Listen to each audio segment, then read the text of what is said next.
Hello again. I am Caner. I am with you with another video, guys. I was getting lots of questions about what are the differences between being a 777 pilot or 380 pilot in Emirates. Today we are going to discuss the similarities and at the same time differences between those two type specific pilotage. Alright, are we ready? Let's get started.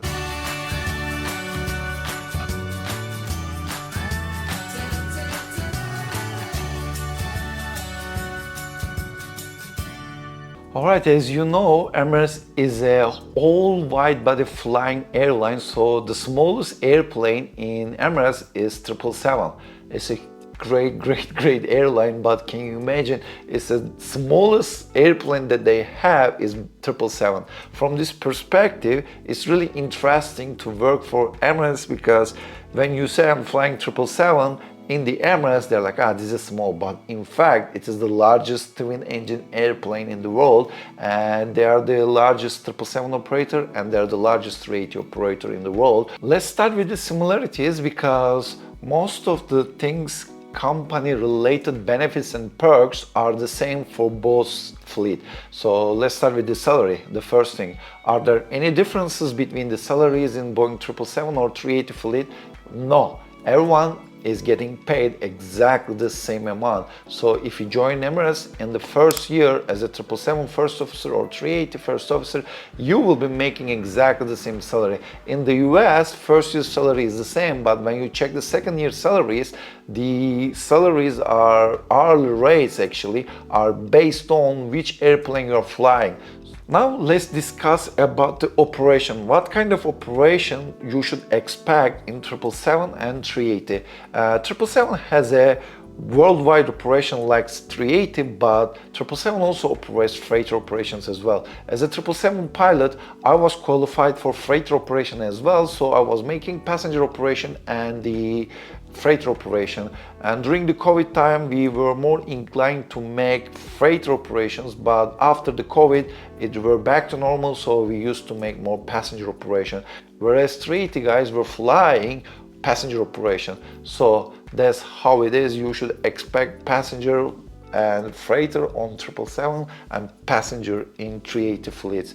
Also, this kind of operation naturally creates the boundaries of the operation and the destinations and everything. Because of the freighter network, you can fly all around the world. You can make a one round tour around the world and come back to Dubai after 10 days. Because of the nature, that also creates different difficulties or challenges, I must say, on 777, because you will be flying all around the world and you have 35 minutes flights, and at the same time you have 16 hours flight. You can do the same with Airbus 380. You can literally fly very short distance from Dubai to Muscat, but in general, if you are in 380, you can expect longer trips, medium haul flights from Dubai to maybe Asia, maybe Europe. You might expect more layovers, but 777 is kind of more lottery. You don't know what will you get because there are more flights in 777 side, so you can fly India night turns,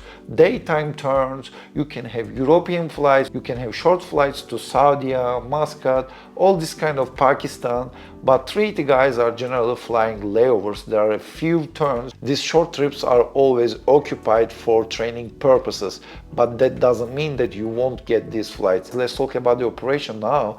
777 is big airplane, but 380 is even bigger than that, so they are more limited. What I would like to say, when you're flying, you cannot divert anywhere. There should be ground support for this airplane. You should have dedicated gate for this airplane, and also when you fly, you need to have some certain criteria for you to divert this airplane. So when you are in 380, I think that is more challenging when it comes emergencies, because you cannot divert everywhere. Okay, 777 is also big, but not that big, so you can divert most airfields unless they support wide body operation. But 380 on the other hand, though airport supports wide body operation, it doesn't mean that a 380 can go and land there. So these are the challenges I would like to say. So from my 777 experience, also I would like to mention what kind of flyings you should expect in 777 versus 380. What you should expect in 777 is you can refer to my flying rosters. As you all know, I have a dedicated playlist for that. So I created a pilot talk video series from January to December in a year. What kind of flights did I make? What kind of destinations I flew? How many hours did I fly? And also how many days off did I have, vacation days and everything. I know most of you are lazy, you don't want to go and check 12 different videos for that, but what will I do? I will put the statistics of each month from the screen. You can see the 12-month statistics, so you can see average how many times I flew, where did I fly, and what kind of destinations did I fly. So you can pause the video here to make a detailed analysis about that one. 380 on the other hand is something that I'm not very familiar with, but I had lots of friends who flies in 380 fleet, so I was always in talk with them, so I can roughly tell you what you should expect if you fly there. First of all, from my statistics, as you can see, I didn't calculate exact numbers, but I might expect to have 12 or 13 days off in a month because of the nature of the operation, because we are flying night turnarounds, we have layovers, ULR flights,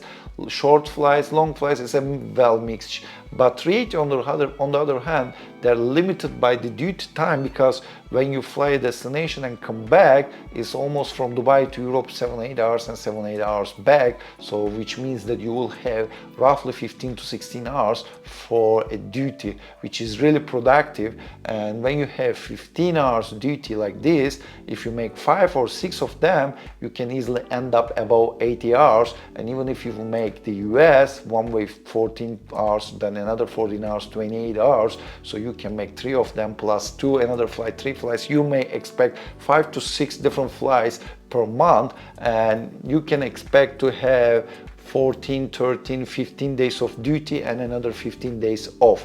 And of course, that being said, these are not always the case, because it's very dynamic situation. The network planning of the airlines, they're so dynamic, they need to adjust based on each situation that they have encountered with. Let me tell you something, during COVID time they had to stop the operation for 380s, so they need to adjust the routes based on 777, because 380 was not that commercially viable during the COVID time. Now 380 operation is rewinding back. That means that they're introducing more and more 380s to the line, yet I believe that there are still 380s that is not used. In the future video, I'll be talking about the realization of the airframes and how often they're flying, how do they utilize those airplanes, but that's what you should expect, maybe 15 days of duty and 15 days off.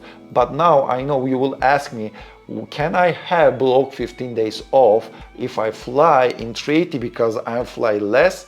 Actually, you fly the same amount, but you will have more days off compared to 777, because you fly longer with 380, shorter with 777 in general. So I must say that no, because Emirates wants you to keep in Dubai, so you will have a flight, then you will have 2-3 days, 4 days off, then you will have another flight, then you will have 2-3 days off.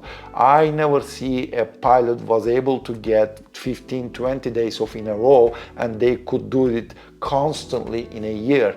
That's unfortunately not the case. If you want to commute from the Dubai, you should be living either close by, maybe Bahrain, you can easily fly, or maybe even Turkey is far. But if you're living in Europe, you're planning to commute to Dubai, I must say that it's very difficult and challenging to make it, because when you fly from Europe to Dubai, there are more than 2 hours. You need to acclimatize yourself with the local Dubai time before ULR flies. It's extremely difficult. You should expect to fly more, not by hours, but per sector, per month. You expect to fly more with 777, you expect more India turns, and you fly less with 380. You can end up having more days off if you fly 380.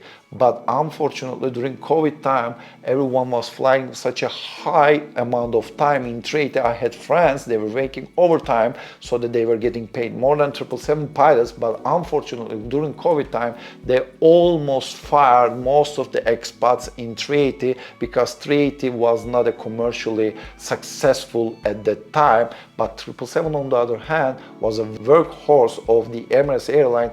They made the operation with 777s. So everything was great for 380 until COVID time, but COVID hit, then 777 guys survived, but 380 guys didn't survive. But now everything is coming back, so that means that these 380 guys, I've seen a couple of guys who has been fired and recalled, and now they are upgrading. But on the other hand, those 777 guys who has been flying recently for the last 7-8 years still are waiting for upgrade, because there's no movement right now in 777 fleet, so there's not much opportunity for you to be a captain. But 380s are coming, and also they are gonna bring more 350s. So 350s in the Airbus side, so Airbus guy will be most probably flying Airbus airplanes. So there's a huge movement right now in the Airbus fleet, but I don't know what will happen when 777X's arrive to Emirates. So as I described, it's very dynamic situation. You could be earning a nice salary in 380, then you will lose your job for 2 years, then you call back, now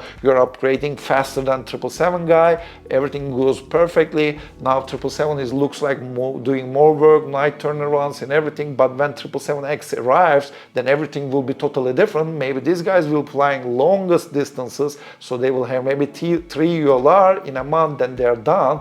Meanwhile, 350 guys maybe revert back to European or maybe Indian turns, you never know. So it's based on company and how they would like to utilize the things. All right, I talk a lot, I know. I now made a research for you. I just wanted to share you a screenshot recording of Flight Radar 24. I really like this app. Then you can see what kind of operation you should expect, and there's also something that I strongly recommend you before going to an airline. So that's also what I have done before moving to Emirates. I opened this app and checked the flights based on filtering 777 and 380 flights. I wanted to see where are they flying, what time zone they're flying, and when is the departure, when they're arriving. So I might expect roughly, am I gonna fly at night, am I gonna fly during daytime, am I gonna fly short, long, medium haul, and you can do this kind of variation. All right, this is the app. As you can see, now let's only filter Emirates flights. So I go ahead and choose Emirates, and after selecting Emirates, I can see only Emirates flights on this map, and then I can create my filter for Emirates. Then we can see all Emirates flights on the map right now, and you can see now there's a flow from Europe to Dubai, and those flights are there. And I opened some flights randomly. These flights from Tel Aviv to Dubai, they are estimated to land at 3 a.m. and there's another one who's gonna land at 5:25, another 777, another 777, and let's click this one from Geneva to Dubai. It's gonna land at 5 a.m. Another one from Barcelona, 5 a.m. This is also 777, and as you can see, there are lots of red-eye flights. Let's see something from east, from Beijing to Dubai will land at 5 a.m. Tokyo from Dubai will land at 5 a.m. This is also 777. Let's see, as you can see, India is a big market for Emirates, and there are lots of Emirates flights flying over Indian airspace. From Taipei, 380 this time, landing at 3:45. From Dubai to Bangkok, as you can see, another 380 was gonna land at 7:44, and they departed at 10:43 p.m. As you can see, most of the flights are night. I'm recording this video at night time as well for you to show. As you can see, most of the Emirates flights you will be expecting to fly at night, so you should be flexible about that. All right, now I'll go ahead and create type specific filters. Now let's see what 777, so that we can see what kind of destinations they're flying at this time frame at night. So as you can see, 21:34 UTC time, and it is 1:34 local time in Dubai right now. And I just filtered out all flights. Now I'm showing, as you can see, EK flights, and there's one daytime flying. This is already day, and as you can see, it's gonna go to night zone. And there's another from Athens to New York, 777 typical operation, and another 777, as you can see, is gonna land Dubai at 8 a.m. It departed at 10, so it's all night long. Let's see something from the east, from Dubai to Manila, and it's 777. As you can see, it's gonna expected to land Manila at 5:47. From Durban to South Africa to Dubai, 7:41 a.m. in the morning. They're expecting to land. As you can see, most of the flights are in the daytime zone right now. And now let's see 380. This time I will go and create 380, and I will choose 380 specific airplanes, so that we can see all these 380s right now.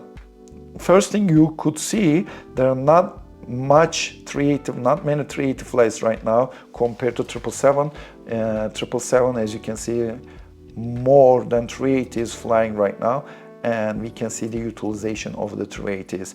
There are some flights over Indian airspace right now. They're flying to Dubai, and from Moscow to Dubai, we can see they're gonna land at 5:27, something approaching to my country from London Heathrow, from Manchester 7 a.m. Let's see from Washington, JFK, they're gonna all land at 7:40, 7:50, 7:30. Another one from the Milan, from Dubai to Dubai, 380, expecting at 6 a.m. As you can see, they're all flying at night, and there are lots of flights at night. You can do the same during daytime, and you can see what kind of flights do they have during daytime as well, so you can have a rough idea. Okay, now I would like to see the utilization of the airplane Alpha 6 Echo Uniform Alpha. So see, on the 17th they only have one flight, on the 18th they only have one flight from Dubai to Frankfurt, Frankfurt to Dubai, and that's it. They didn't do any other flight, and on the 19th there's another flight. So as you can see, from Dubai to Frankfurt, maybe it's 5 hours flight, then it's 5 hours back 10. If we say 2 hours, stayed on there 12. So they only utilize the airplane 12, 13 hours in a day, which means that there's also room to make more, because the 380s are not utilized that much, so that most probably there are more 380s sitting on the ground, yet they are not using that efficiently 380s. That's my guess. I cannot say anything because I don't know the real roster. Okay, another 380 from Shanghai to Dubai, and we can see the estimated times, and it's only 2 years old, from Auckland, Dubai. By the way, it's, I believe, the longest flight in the Emirates network. 12, almost 13 hours ago it departed, another 3 hours, so it's like total 16 hours flight. It's really long. There are lots of flying at night, also there are lots of flying daytime as well, but I wanted to show you the nighttime because you will be flying night a lot in this airline.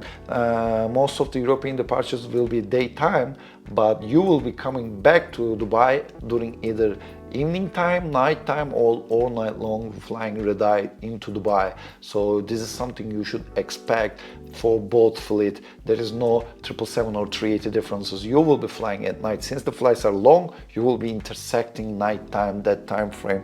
And also I must say that if you want to discover more, so as a 777 pilot, you have more chance, because 777 flies literally anywhere in the Emirates network. Apart from passenger flying, you can discover freighter destinations. You can even make a round tour around the globe, so you can make a literally flying all around the world in 7 days. It's a great thing as a pilot. Me personally, I couldn't do it. I want to do it, but the passenger fleet is not doing these flights. Mostly is for freighter trips, and these flights are not in the schedule all year round, so it's seasonal flights. For the both fleet, you should expect more flight during daytime to west, and nighttime you're flying to east. So this is how it is designed, and Emirates just right in the middle of the world, so it connects to Australia, to Europe, America to Middle East, America to Asia. So it's a great connecting point for the passengers. Therefore, it is inevitable to fly at night at Emirates regardless of the fleet. And as I previously mentioned, Emirates is not a seniority driven airline, and they don't have bidding system that functional, so seniority means nothing. You will be flying those trips. But I must say that since they are flying really great airplanes, 777 and 380, at least it's helping you to reduce overall fatigue, because airplanes are easy and very comfortable. I cannot imagine myself flying 737 all the time at night, because 737 is not designed that way, and it's not that comfortable compared to 777 and 380. Alright guys, that's it for today. I hope you liked my video because that's what I wanted to show you today, to differences and similarities flying 777 and 380. That was one of the most questions that asked to me, so I wanted to answer. If you have any more questions about flying in Emirates, differences, similarities, if you like to learn anything except Emirates Flight Training Academy, because I don't know anything about it, but I'm getting lots of questions. Apart from that, I'm really willing to record informative videos about flying in Emirates. Just shoot your messages to me so I can read them and I can try to make a video about it. Before going, as usual, please don't forget to like my video, subscribe my channel and hit the bell button to get the notifications. See you in another video. See you. Bye bye.